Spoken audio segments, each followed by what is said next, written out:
और अब बात करते हैं मऊ में घाघरा नदी में 50 किलो का शिवलिंग मिलने के बाद पूरे इलाके में कौतूहल मच गया है। शिवलिंग को देखने के लिए दोहरी घाट थाने में लोगों की भारी भीड़ जमा हो गई।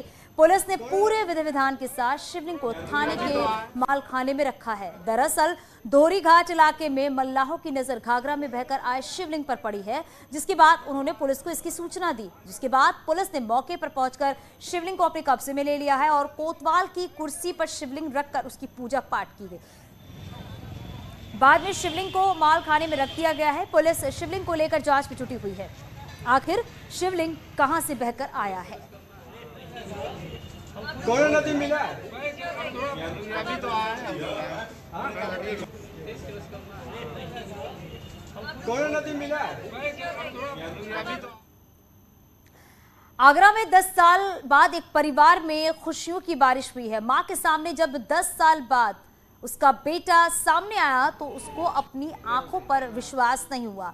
दरअसल साल 2012 में एक परिवार आगरा किले के सामने झुग्गी झोपड़ियों में रहता था। इस दौरान मां आगरा फोर्ट स्टेशन पर भीख मांग रही थी, तभी कोई उसको बच्चे को उठाकर ले गया और इसकी जानकारी जब चोरी किए गए बच्चे के भाई को हुई तो वो भाई की तलाश में ट्रेन में बैठ गया, लेकिन बाल भिक्षा के आरोप में उसे भी राजकीय शिशु बाल गृह भेज दिया गया था। उसका भाई पहले से मौजूद था और कई सालों की जद्दोजहद के बाद अब दोनों बेटों का पता लग पाया है। वहीं माता पिता का कहना है कि बेटे को ढूंढने के लिए दर दर ठोकरें खाई, लेकिन अब बेटे को अपने पास देखकर काफी खुश हुई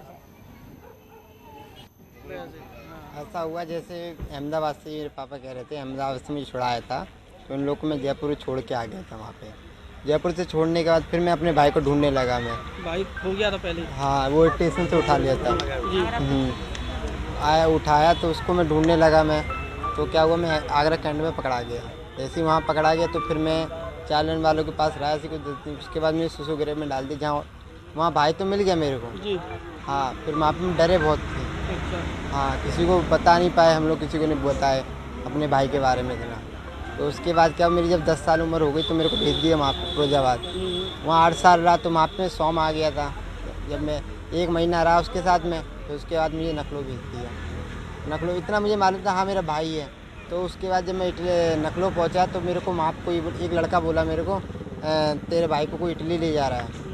तो उसी के बाद मुझे पता चल गया इटली मुझे नहीं मालूम था पहले, जब तक मैं था, जब तक फैजाबाद के में और मैं भी यहाँ आगरा के में रहा था। हम दोनों सगे भाई हैं। अब मेरे भाई को इटली गोद दिया जा रहा है।